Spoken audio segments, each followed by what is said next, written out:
Pay attention to what I'm about to show you. 9 trading days until first notice day.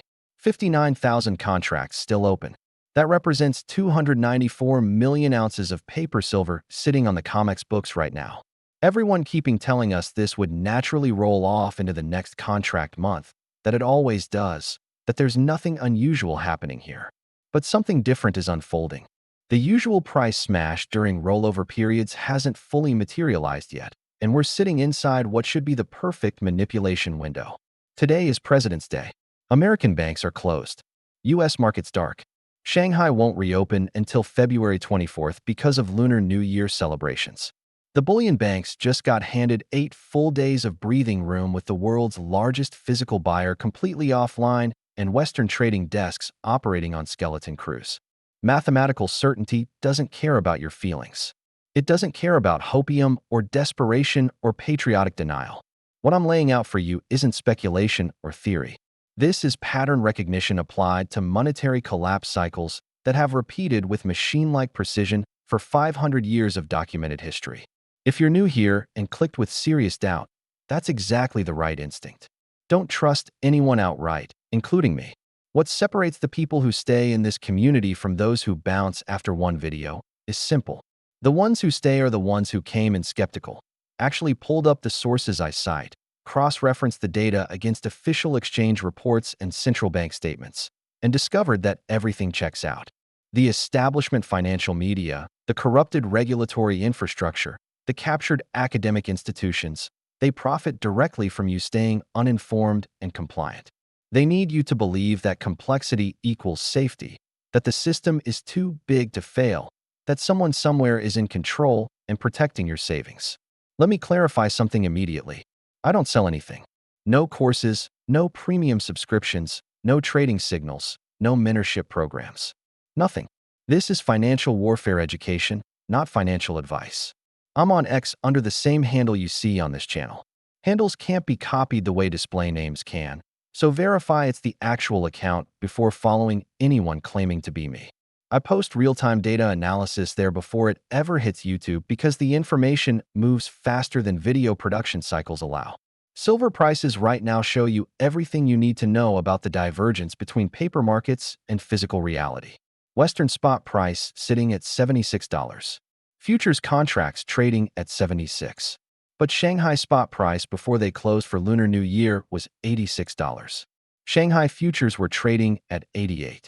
That's a $10 premium for physical metal in the East despite consolidation and selling pressure in Western paper markets. Gold is slipping under the $5,000 psychological level that everyone was watching, with Western spot around $4,996. March silver open interest dropped slightly on Friday to 58,770 contracts as 43% of holders rolled forward into the May contract like they're supposed to during normal market conditions. But here's what matters. With 9 days remaining before first notice day on February 27th, a massive 294 million ounces of paper silver remains open in contracts that are about to demand either physical delivery or forced liquidation.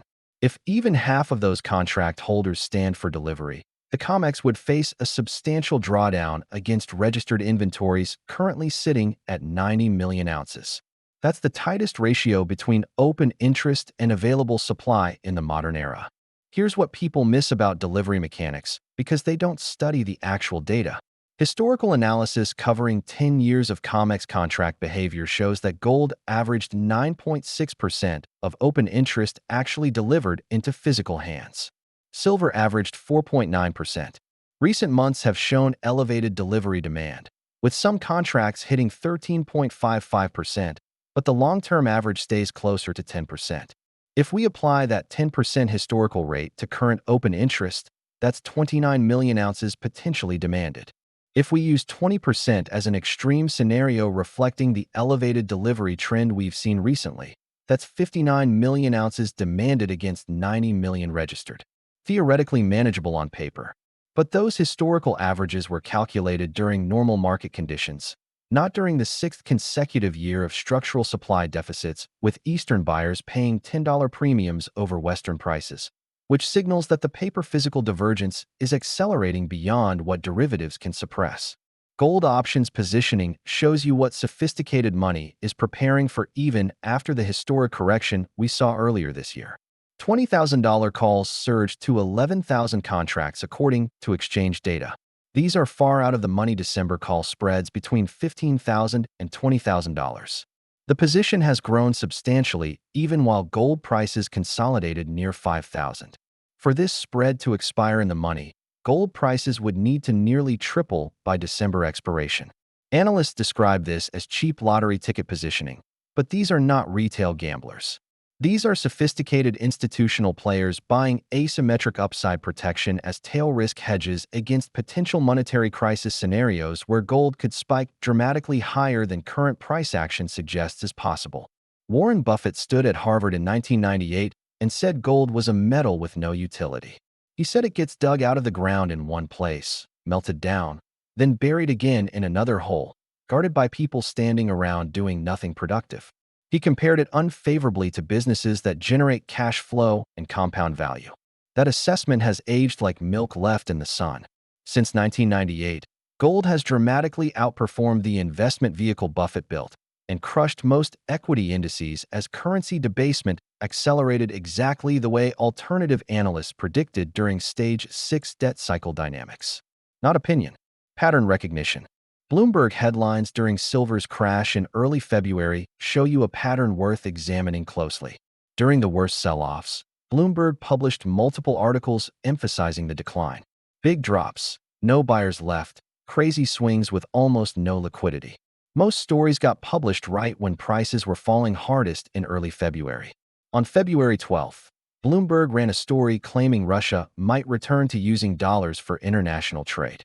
Right after that article hit the wires, silver dropped fast from $85 down to $74 in a matter of hours. Many traders noted the headline timing scared participants and triggered algorithm-driven selling.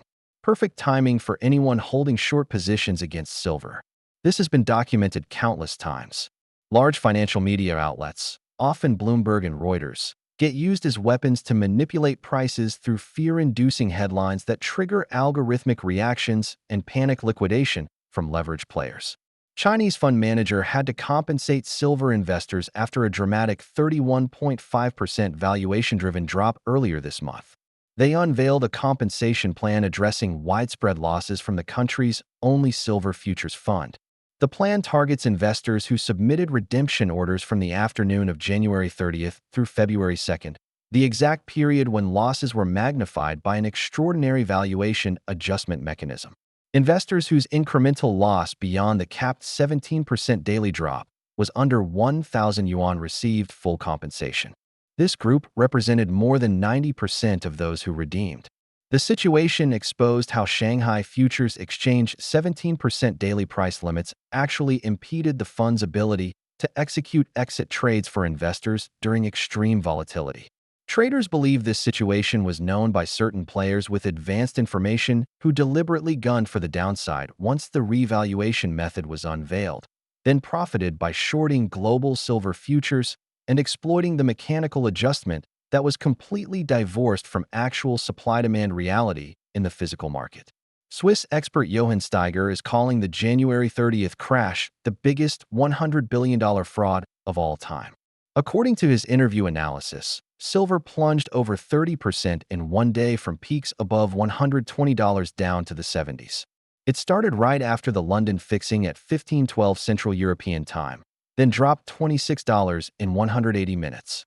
JP Morgan Chase closed massive short positions exactly at the bottom after the bank had already paid $900 million in fines for silver spoofing and manipulation. The COMEX ignored its own circuit breakers during thin Friday trading volume. Paper contracts representing 1.83 billion ounces traded that single day. Zero physical silver actually moved. Shanghai premiums exploded to 40% above Western prices while COMEX crashed, showing the East-West divide widening into a chasm. China cracked down hard on naked short sellers, banned specific traders, and opened 180 ongoing cases. They did what American regulators get paid to do, but refuse to do. Steiger's assessment is that Asia will set precious metals prices as the LBMA and COMEX fade into irrelevance. His targets are silver reaching $184 by Christmas, possibly 200 to 300 on a delivery default scenario. His advice is simple. Physical silver never spoils. An ounce today stays an ounce forever. Buy more on pullbacks. Average down if you're convinced of the thesis.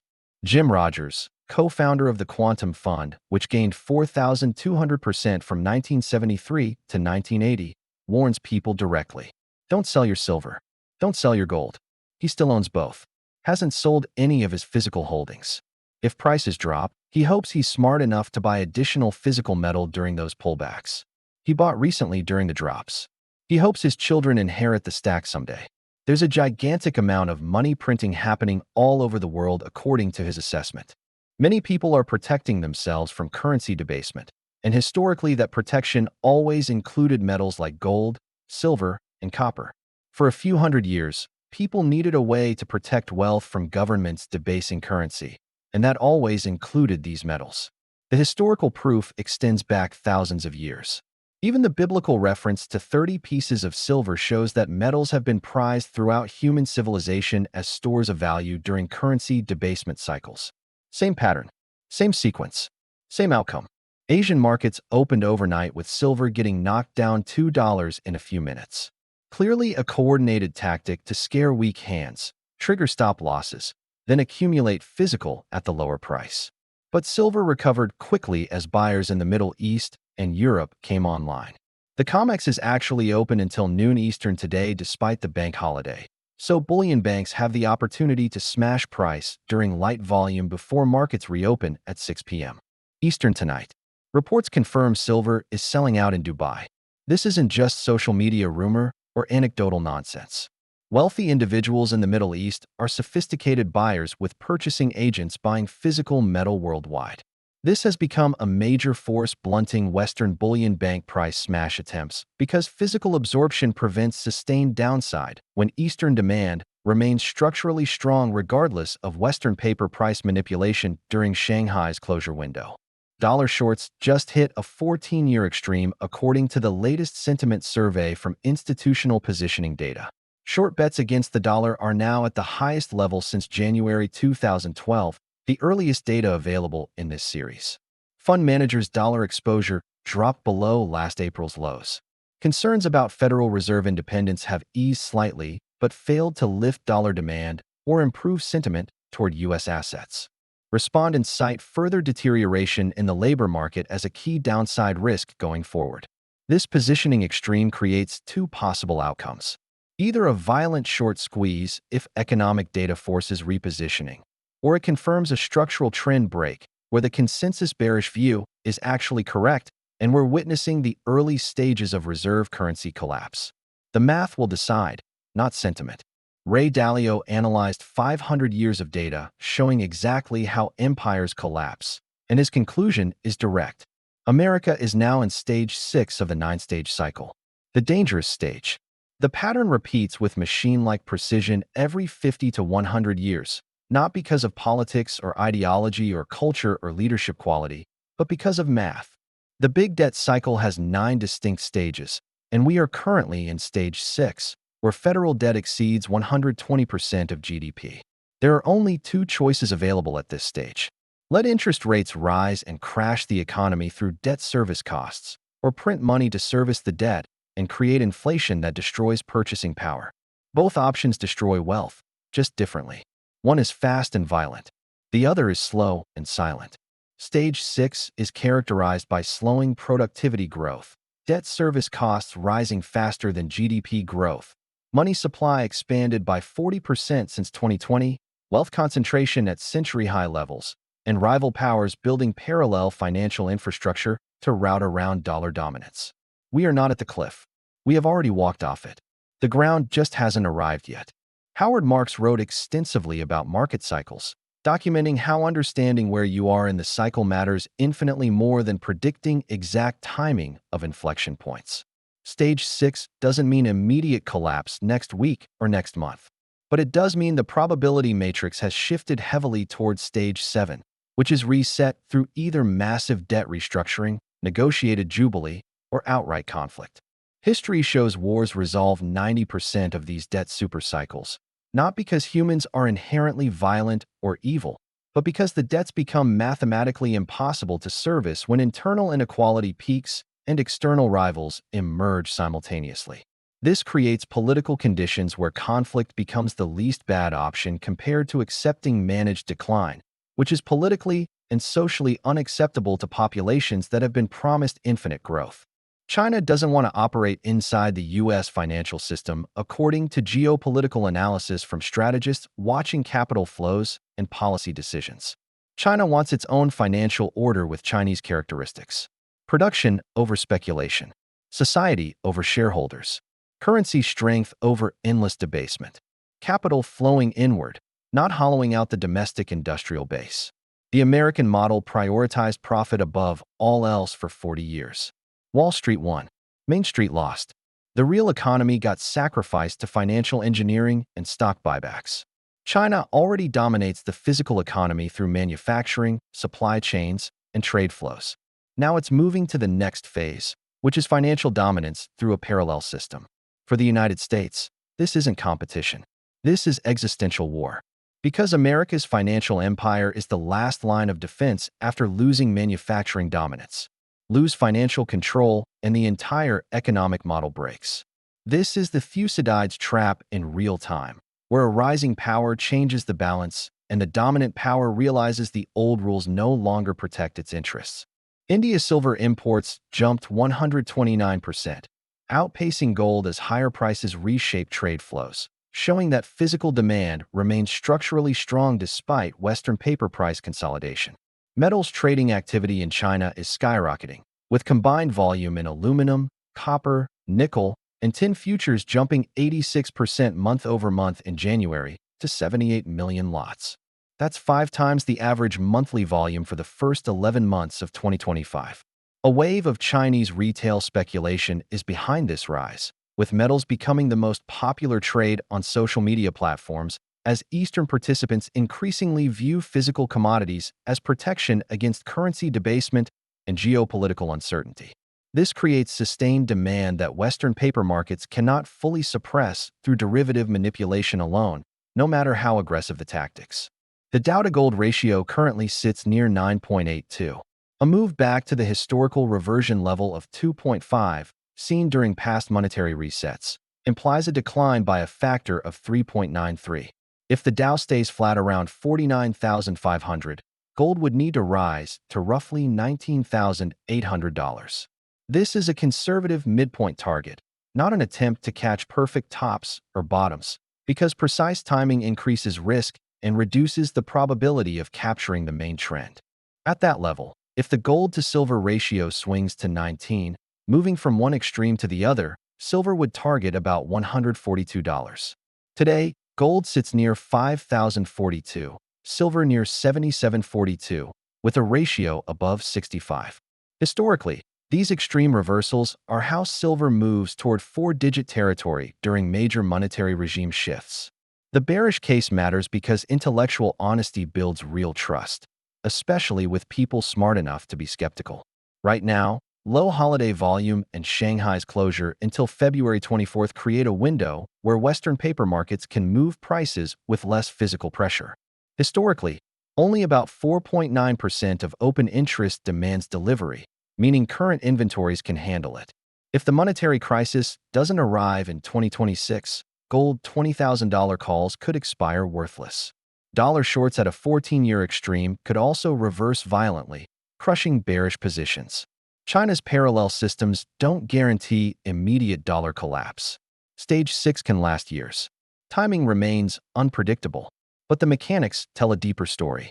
59,000 contracts remain open just 9 days before first notice, with 57% staying instead of rolling. That's unusual. Recent delivery rates of 10 to 13% show elevated physical demand. On paper, inventories look sufficient, but this is the tightest supply-demand ratio in modern history, during 6 straight years of structural deficits. Meanwhile, Asia continues absorbing physical metal on every price rate. Physical buyers are rejecting paper pricing. Combined with extreme dollar shorts, debt cycle pressures, and parallel financial systems, the probability matrix has shifted. Timing is uncertain, but the setup is clear. Markets bottom when forced selling ends and physical demand overwhelms supply. Same pattern, same sequence, same outcome.